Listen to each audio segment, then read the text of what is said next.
Hürmetli vatandaşlarım, bir aptap çıkıptı, şunçilik rahatlandık. Çünkü soğukta davamlaştıramayan iki partilik sen vardı bugün. Vatandaşlarla ortaklaşmakşımın.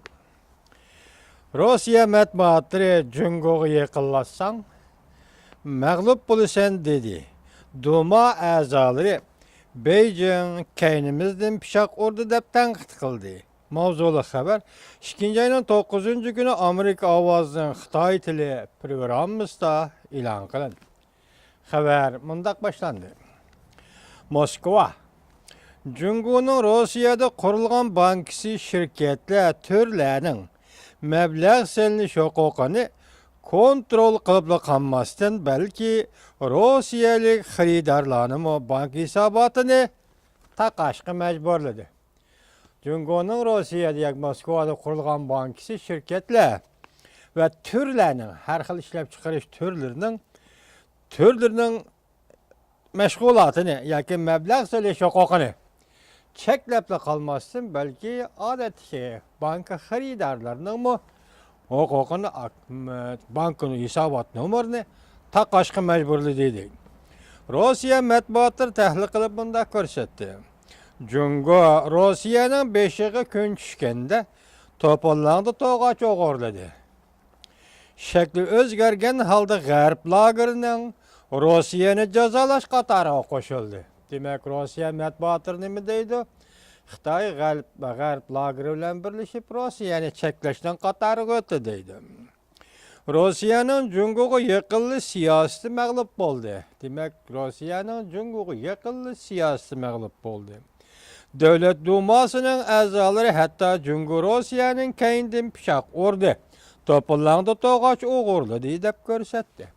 Demek o tarafta Moskova'nın Cungo'ya yıkılışı siyasi məğlup oldu. Biz vatandaşlara sözlep gelip oturmuz Amerika'da siyasi yolla ve gazetelerde makale yazıcıları Cungo'nun Amerika Koşmuş Ştatlarının Cungo ile uçuruşu siyasi məğlup oldu deyip görsetken. Demek bugün Rusya'nın Cungo'ya yıkıllı siyasi məğlup oldu deyip Rusya matbuatları davatıdır. Toplandı toğaç oğurdadı Cungo dep görsetti. Gərb lager Rusya imborg yürgizgenden keyin Rusya kadem Cungo'ya yakınlaştı. Lekin Rusyalikler bargan siri Cungo biz tasavvur kılgandak barlık münasibetlerde Gərb lagerinin ornunu basalmaydı iken. Mesela Rusya şu vaxta tasavvur kılıp Cungo Gərb lagerinin ornunu besip Cungo Rusya yakın turişi ve menfaat yetkizişi mümkün dep oylagan iken. Bugün Rusya matbuatları nemi deydi? Cungo herkes Gərb devletlerinin ornunu basanmaydı iken. Mesela Gərb devletleri Moskova'ya payda yetkizəleydi iken, aynı çağda hazır imbarg yürgüsü mü? Yani Gərb devletlerinin bizge yardım buldu iken demekçi olur. Deyişti. Cungo'nu tonup yetti Rusyalikler. Cungo Rusya'nı kımmet karaştırı bilen təminleyemedi. Yani Cungo'nun kımmet karışı neme? Mesela Rusyalikler bunu tekizden sonra kubul kılsın, Cungo bunu təminleyemedi diyelim. Başkuruş tecrübeleri, pen texnika, pul muamele bu için Rusya'nı təminleyemedi. Yani bunda texnika geldi mi Rusya'nı təminleyemedi. Nurgun Rusyalikler Cungo yıkılışıp ümit kılgan nersilerge erişemedi. Meyli pro-Rusyalikler bolsun, meyli əməldar Rusiyalik bolsun, Cungo'ya yıkılışıp erişişki ümit kılgan nersilerge erişelmedi. Ümitsiz kaldı. Nurgun Rusyalikler Cungo Rusya'nın kıyınçılığından faydalanıp yaman payda aldı. Değişti. Rusya matbuatları gerçi burun kadar Cungo tehdidini haber kılmaydıgan bulup kalsı mı? Lekin Cungo'dan narazı bulup sadaları az Rusya matbuatlarla köpüyüşke başladı. Rusya'da Södügerler Hukuki Haftalık Jurnali uzun bir parça makale ilan kılıp Rusya-Cungo münasebetini tekşirdi. Təsiri küçlük bu jurnal siyasi yollağı sual koydu. Əməldarla, soda sanaat sahəsidikilə köplügən kişilər birdək bundaq hesapladı.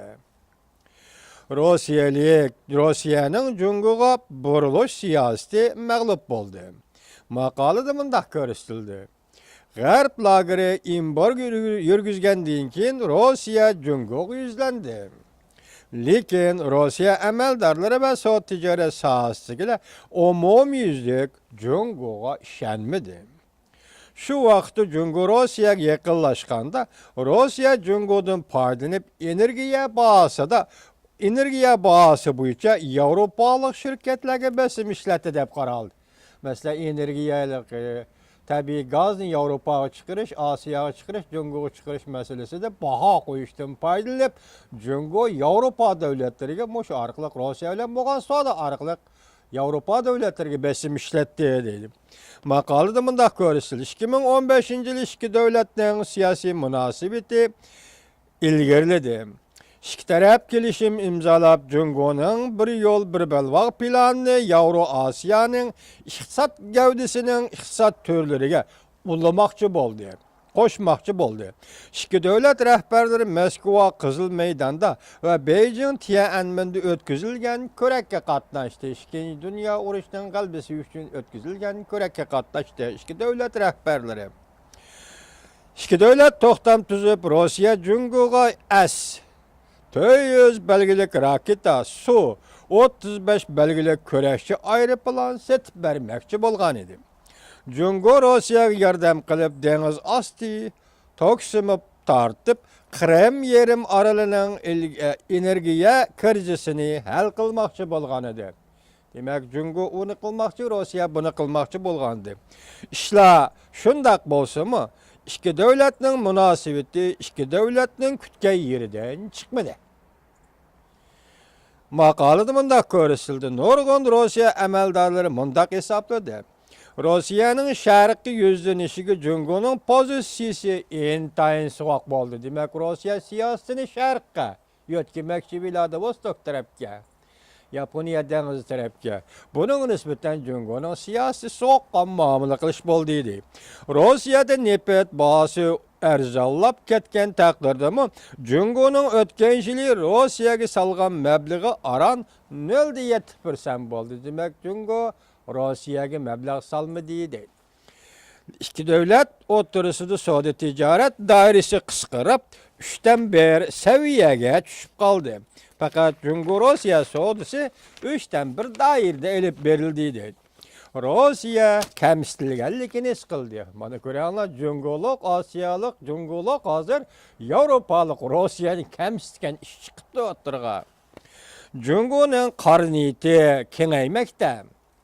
Jungoning nurg'un harakatlari Rossiyaga do'stona bo'lmay qoldi. Jungoga ochliq eksport qiladigan davlatlar ichida Jungo faqatla Rossiyani cheklaydi. Masalan, Jungo nurg'un miqdorda ochliq harjili import qiladi. Buning ichida boshqa davlatlardan import qildik, Rossiyaning ochliqini import qilish nayt oz miqdorda bo'ladi. Rossiyada aram bir qism rayonlar Jungoga ochliq eksport qila oladi. Bu yo'lda Rossiya kamsitilganligini his qildi. Jungoga ochliq eksport qilish ziyon tortadigan savdo bo'lib qoldi. Rossiya navbatda g'arb lagerdan avatsiya olam qatnashi sanoati bo'yicha keraklik bo'lgan zapchashlarga erishamadi. Bu zapchashlarni burun g'arb dunyosida oladi Rossiya, endi Jungoni olmoqchi edi. Jungo bu zapchashlarni Rossiyaga eksport qilganda yuqori baho qo'ydi. Endi bu zapchasini Jungoda olaman deganda Jungo yuqori baho qo'ydi. Rossiya hozirgida qiyin holatda turganda Jungoning qora niyati o'rlab ketdi. Rossiya shirkatlarini va ba'zi turlarni setib olish suhbatini olib borganda o'tgan vaqtlar o'xshamaydigini Jungolog mablag' solg'uch davlat bo'lib 5% tizginlash huquqi talab qildi. Jungo Rossiyada mablag' solganda 50%, 5% emas, kechiringlar, 50% tizginlash huquqini, demak Rossiyaning davlat huquqiga qo'l sunyapti degan gap. Bu shirkatlarda Jungo 50% tizginlash huquqini talab qildi. Lekin Rossiya o'zining va'dasini navbatda boshqarish huquqini ikki qo'llab Jungoga o'tkazib berishga tayyorlik qilmagan edi. Savdo tijoratda mablag' solish shirkati achish, buningda boshqarish huquqida 50% tangma Jungo talab qilganda deydi. Rossiya taqa o'zining huquqini bu jihatda ishki qo'llab Jungoga o'tkazib berishga tayyorlik qilmagan edi. Qilmagandı. Bu ahvalda ikki tarafning nurg'on savdo kelishimlarini ishga oshirishiga mumkinlik berdi.